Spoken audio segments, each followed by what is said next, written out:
แล้วนี่ทาปิ้งปลาพี่น้องเบาคำหลาเรายังไปสืบปลาสลากะสิมาเฮ็ดปีอาหารมื้อนี้มีหลายคักเนาะบ่จักตำเฮ็ดบ่จักเผาปลาบ่จักนึ่งเฮ็ดเป็นตะกินเลยครับ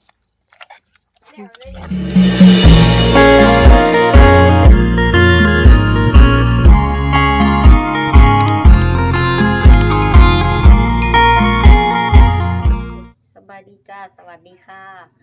สบายดีเบิร์ดสุขคนยินดีตอนรับเขาสู่ช่องพูละดาสาวลาวคือเก่าพี่น้องเนาะมือนี้สาวลากะสิไป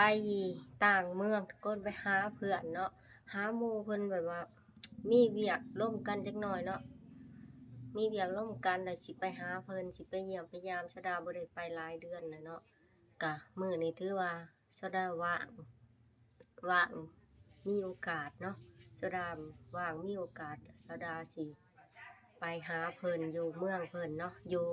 เมืองเรางามแข้งสารวัตรนี่แหละเนาะทุกคนไปกับสะดาเลยบัดนี้การเดินทางสิเป็นจังไดเนาะทางยากหรือดีทุกคนไปเบิ่งซอยกันพี่น้องมื้อนี้สะดาเดินทางคนเดียวเนาะสะดาขับรถไปคนเดียวเลยเนาะทุกคนแต่ว่าทางนี่จักสิยากจักสิลำบากเนาะไปเบิ่งกันนี่ทุกคนตอนนี้เซาดากำลังเข้าเมืองคงเซโดนเนาะเซาดามาจากเมืองละครเพ่งเนาะมันบริเวณทางดีซ้ำนี่ได้ทุกคนฉะนั้นมันจะไปพอทางยากอีกเซาดาเองก็อยู่เมืองละครเพ่งแข้งสารวัตรเนาะนี่ตอนนี้เซาดากำลังผ่านเมืองคงไปเนาะเมืองว่าปีเลยทุกคนนะเซาดาใกล้สิฮอดแล้ว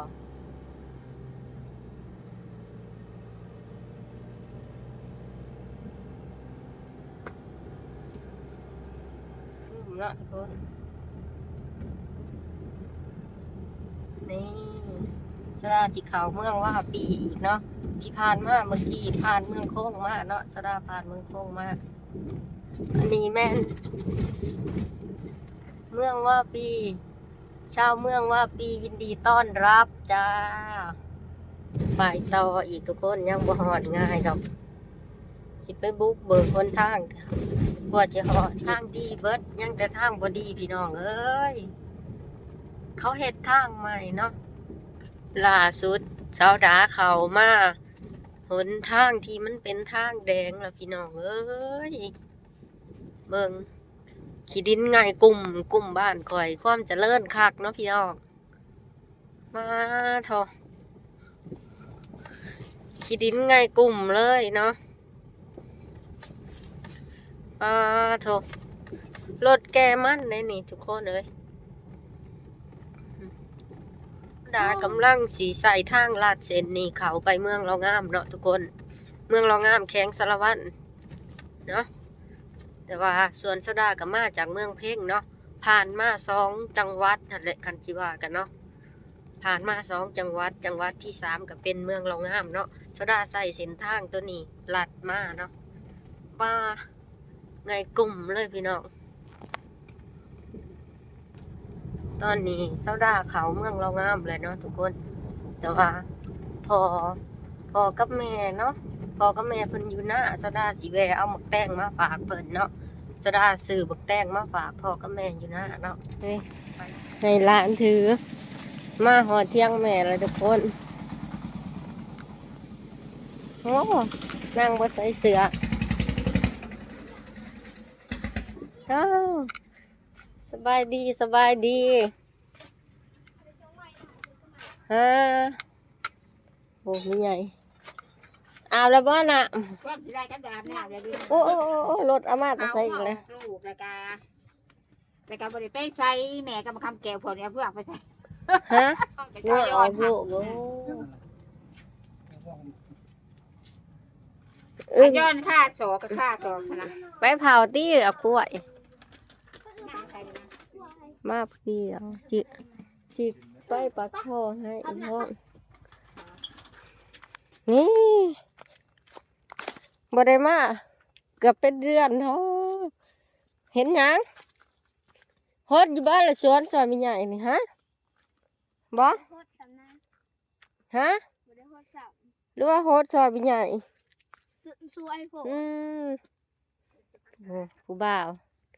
แม่เราปลูกพักไว้ป้าเต็มสวนเลยทุกคนฮะ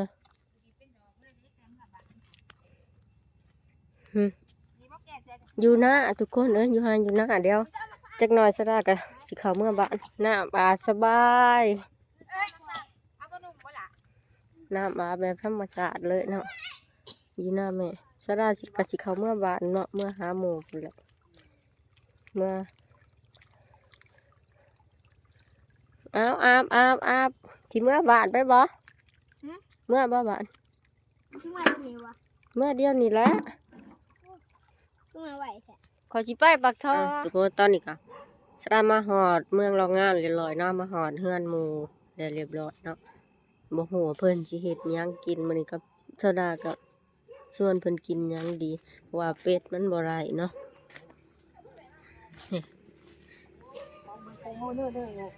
นี่สบายดีลุงสบายดี กินหมากแตงโมกินน้ำได้บ่นี่ลุง ได้กินโลด ขอบคุณค่ะ ไม่ได้ซื้อหรอกครับมู สบายดีทำอาหาร หมูสลา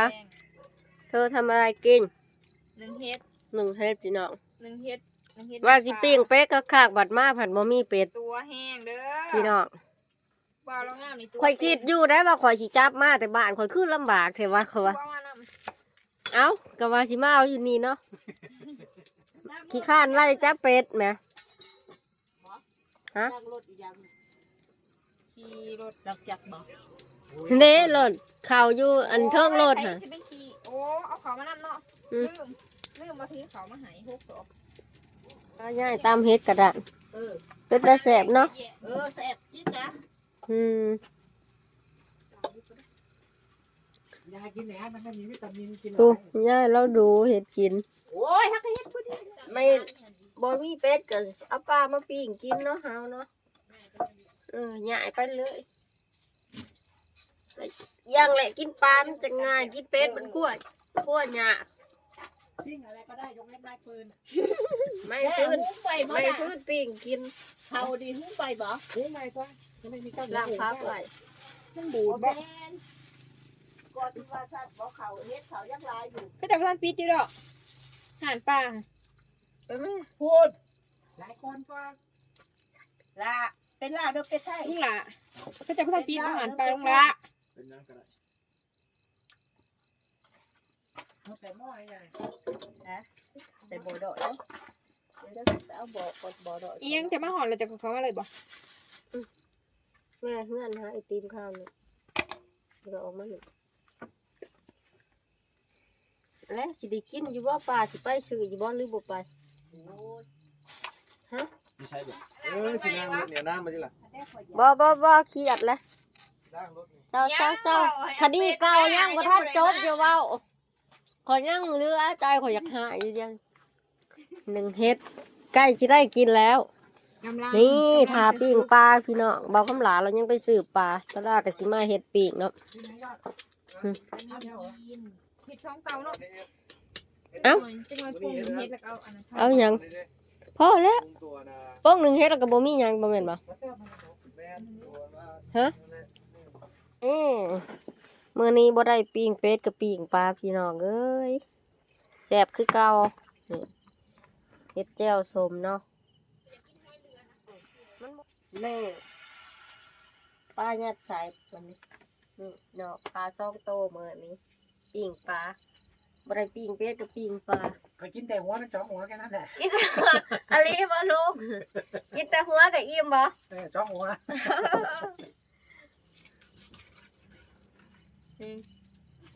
เอาหัวข้างยา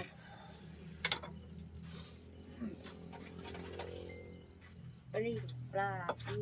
ปลา ปรุงให้นี่ให้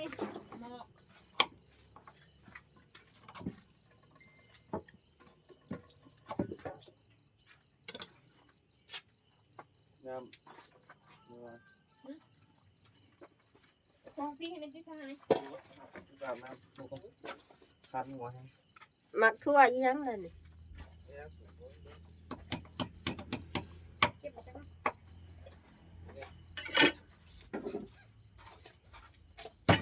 เ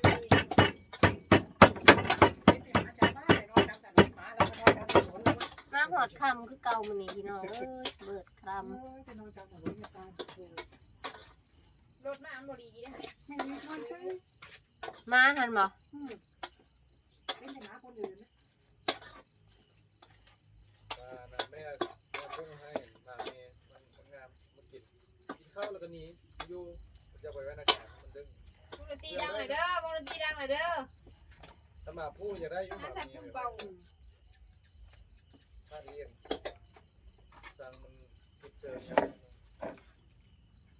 พวกเพชรก็ข้าวหนึ่ง มาพูดจะเรียกกัน ทั่วเลย เที่ยวเนี่ยบอก เจ้า แม่ สุก ว่ามาแม่มากินตลอดแม่มาจะกิน บ่ต้อง มาตั้งนี่ก็เที่ยวสองคนเนี่ย เออ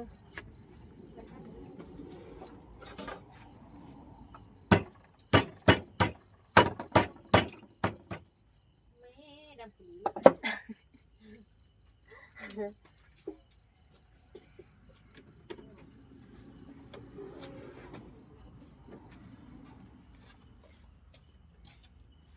แซ่บๆมื้อนี้เนาะเผาปลาตอนแรกว่าสิปิ้งเป็ดได้ลุงเท้าเป็ดบ่มีคอยก็คิดสองใจว่าสิจับมาแต่ว่าโอ๊ยคือสิทั้งบากแต่ว่าญาติมันขี่มิ้นกับพี่ วาสนาเป็ด วาสนามันดี ไอ้ที่ขี่เนี่ยคือเป็นการสร้างที่คือเบนผสม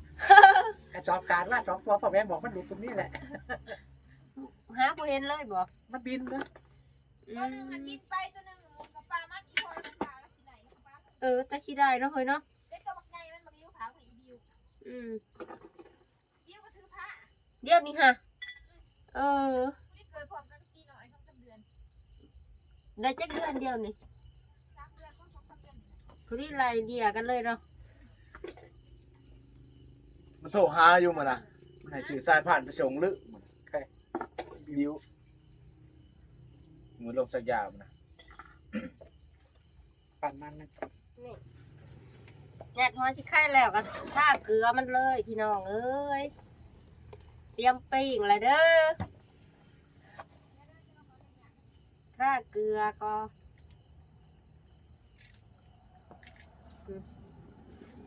โอ้มาเลยนี่ก็นั่งมัดมือ เด็กคือซ่าหน่อยเตรียมจานที่เคยจังดัง เห็นแนวไหนเฮ้ยฮะเฮ็ดจะได้จะเข้าใจบ่เทิงคือเขากะบ่ดังคือเขาดังแต่ซ้ำเฮานี่แหละกันแล้วกะสิมาปิ้งเลยบัดนี้เนาะกินแซ่บๆนำกันมื้อนี้อีก2ตัวเลยป้าสิกินเบิดบ่ล่ะเฮ้ยนี่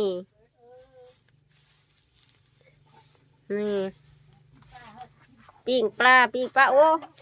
โอ้จะอยากก็กินก่อนก็ได้เด้ออาหารมื้อนี้มีหลายคักเนาะบ่จักตำเฮ็ดบ่จักเผาปลาบ่จักนึ่งเฮ็ดบ่อีหยังแน่อีบัดนี้แซ่บๆบัดบ่มีก็มีคือเก่าไผมันแห้งโพดแล้วเอาไผออกอีกก่อนเฮ็ดแจ่วกินปิ้งปลาเนาะพี่น้อง แล้ววันมาแต่เครื่องมันเขามา เฮ็ดแจ่วกินปิ้งปลาตามกระเทียมพริก ว่าแต่ดักจาน สวนโอ้คงข่อยเบิดสวนแต่ว่า3ต้นมัน ปลูกเองบนใจเตรียมเข้ามานั่งมันในร้านปลูกไทยวะ บางว่าง เพราะมันเรามันใช้ไม่พอ บ่พอนะ ทีแล้วเขาเก็บกันหลาย โอ้ยเดี๋ยวบุญพี่เก็บให้ข่อยรอกระตุก ขึ้นบ่ลายดอก ใครสิมีเงิน พี่ ที่ น้อง จะ ลายเด้พี่น้องลาย หลายเสียอยู่ดอกใบหยาพังกับบุมี่ หวยขี่มาเลย แค่นี่บ่เป็นยังเนาะตำรวจเมืองคงอันนี้เคยล่ะ อยู่โค้ง ร้า ทาน ง รถคันเก่า เข้าไปแล้ว ไอตีและขี้อะของเด็กไอตีแถวน่ะ เข้าไปแล้วโค้งกับบริษัทเด้อเว้ย เขาจะบ่คอยรัดนะแถวนี้ของด้านนู้นไม่เขายังบ่ได้สนใจ ยังไม่แล้วเขาได้รถใหญ่ รัดรถพ่วงกินได้เป็นแหละ น้อยรถแล้วก็บ่ฮอด คันด้านน่ะนะตั้งไปจะผ่านรับบางเทื่อเขาก็รัด แล้วแต่ลง แต่ดวงแต่ดวงแต่ผ่านอะไรแบบข้าวพวงข้าวกะลาแบบข้าวพวงข้าวกะลาที่ใส่กันเอ็มบ่ได้ออกแต่แล้วงะ ปัดพ่วงหรือกระลาดพ่วงกับกระลาดทำมากกัน อยู่นี่บุคคลละ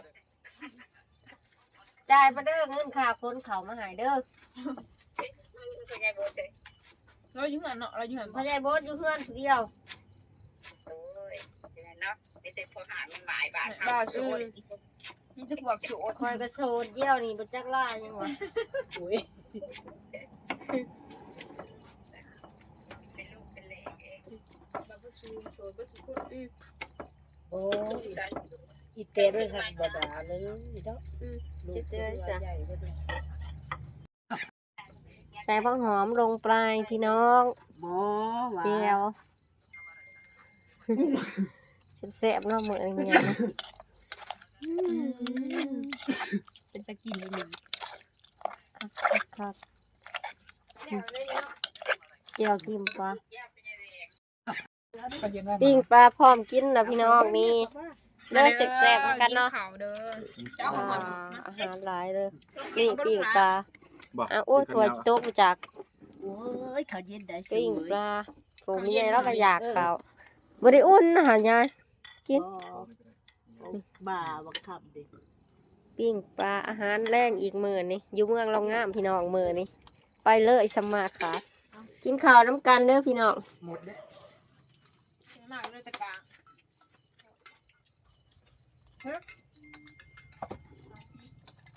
หาที่3ได้เดือน พอดีเลย เนาะ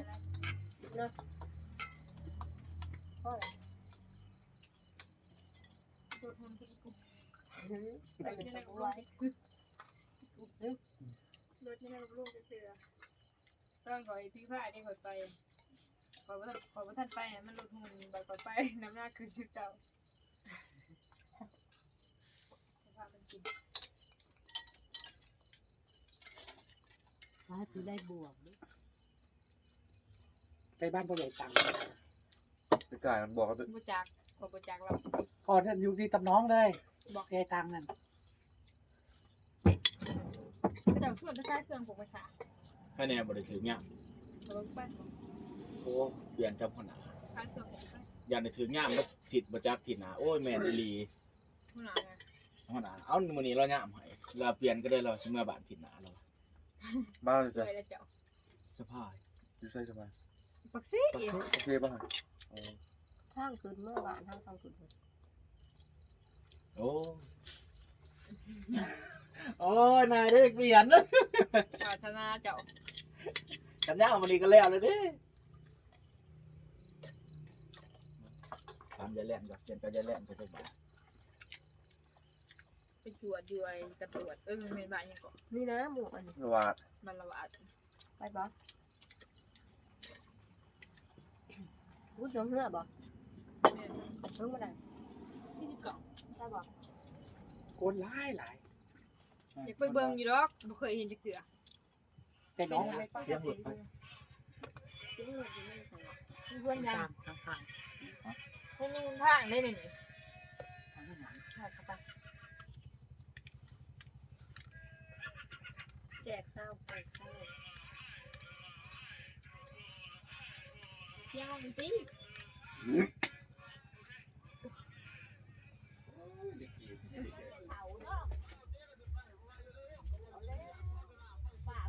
อีหยังเราอันนี้ โอ้ยเรามีเวียกเรา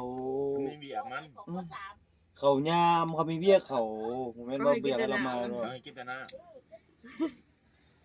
เท่านั้นจะนายหยาบเท่าเด้ ยากก็ไม่มีปัญหามันยาก มันบ่คือเนี่ยของการเด้เนาะข มี อง เวี กาย ร ก ทั้งค่ายอยู่ไปเนาะซื่อ ผมมีเวียกผมมีรายเขามีเรื่องมีงาน ตอนนี้ก็เป็นเวลาเท่าไหร่นี่จักโมงอะลมเย็นเย็นเย็นเข่าเลยพี่น้องอยู่เมืองลองงามมันหนาวเนาะหนาวกว่าอยู่บ้านเฮาทางเมืองเพลงเลยทุกคน จักองศา เบิ่งเพิ่นหนาว เจ๊ เย็น เจ๊หนาวแฮง ยัง23องศาเลย หนาวแต่ว่าอยู่ทางทงก็ธรรมดาเลยบ่ได้หนาวได้อยู่บ้านเฮาอยู่เมืองเพชร อยู่นี่มันเย็นนะมันลบ กินบ่ มันหนาวกว่า กินบ่เบียร์คุณผู้ชม ไผที่มาบอกใหญ่อยู่นี่หมู่กินเบิด3จอกตัวเองจอกเดียวโอ้ย โอ้เนาะ มีหยังหรือกินบ่ค่อยกินสองค เอา น ก็ นี่ มีเงินนี่2,000